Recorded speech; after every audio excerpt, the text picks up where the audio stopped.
Outside the Hooters restaurant near the Inner Harbor, you can see images of the pretty waitresses which have become the chain's trademark. But behind closed doors, it appears their beauty is in the eye of the beholder. I actually started noticing there was an issue when other African American employees, they tried to come into work wearing their hair curly, and they would get in trouble by management.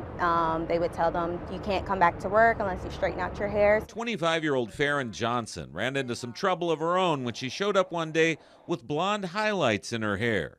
She claims her managers told her to change it or else. And I didn't see that it would be a big issue just because there were a lot of other employees working at the restaurant of other races with color in their hair.